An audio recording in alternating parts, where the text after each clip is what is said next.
नमस्कार, आप देख रहे हैं सी न्यूज भारत और मैं हूं आपके साथ आकांक्षा यादव। वक्त हो चुका है न्यूज आवर का, तो चलिए निगाह डालते इस वक्त की बड़ी खबर पर। किसान नेताओं की माने तो संयुक्त किसान मोर्चा के बैनर तले चल रहा किसान आंदोलन खेती ही नहीं बल्कि लोकतंत्र को बचाने का आंदोलन भी बन गया है।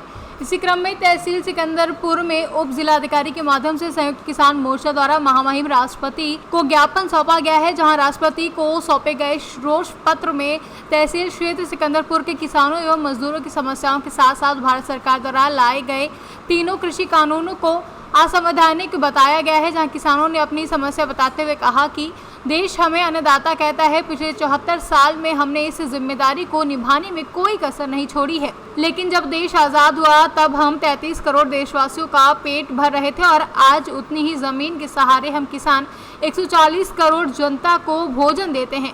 कोरोना महामारी के दौरान जब देश की बाकी अर्थव्यवस्था ठप हो गई तब भी हमने अपनी जान की परवाह किए बिना रिकॉर्ड तो उत्पादन किया और अन्न का भंडार खाली नहीं होने दिया। इतना सब करने के बाद अगर सरकार कृषि कानून के तीनों बिल को वापस नहीं करती है तो राष्ट्रपति ऐसे में संवैधानिक व्यवस्था के मुखिया के रूप में आपकी सबसे बड़ी जिम्मेदारी बनती है। अगर हम किसानों की मांग पूरी नहीं होती है तो यह आंदोलन और ही उग्र होता जाएगा। उद्देश्य यह रहा कि 200 से अधिक दिन तक किसानों का धरना चल रहा है और अभी तक सरकार चुप है। तो संयुक्त किसान मोर्चा ने आह्वान किया है कि पूरे देश के किसान राजभवन मार्च करेंगे।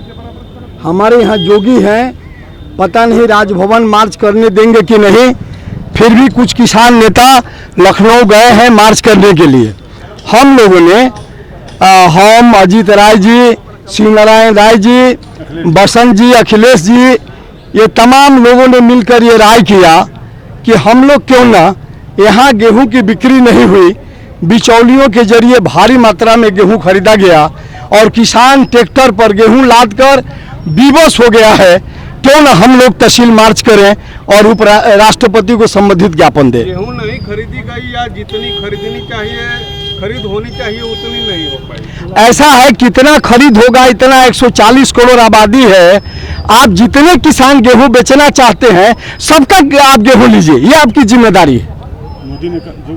आज हम लोग एक मार्च के नाम पर ये 8वें महीने में हमारा प्रवेश कर रहा है ये हमारा आंदोलन, इसलिए हम लोगों ने प्रतीकात्मक ये किया है और सरकार बात मानेगी नहीं मानेगी, लेकिन ये आंदोलन चलेगा जब तक नहीं मानेगी।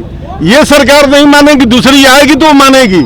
ऐसा मजबूर करेंगे कि सरकार आए या जाए, हमारी मांगे मानेगी, सारे लोग मानेंगे और हमारा आंदोलन आज 8वें महीने में प्रवेश कर रहा है। इसलिए हम लोगों ने ये मार्च निकाला कि ये कहीं इसको भ्रम न हो जाए तानाशाह को कि ये लोग थक गए हैं या थक कर बैठ जाएंगे।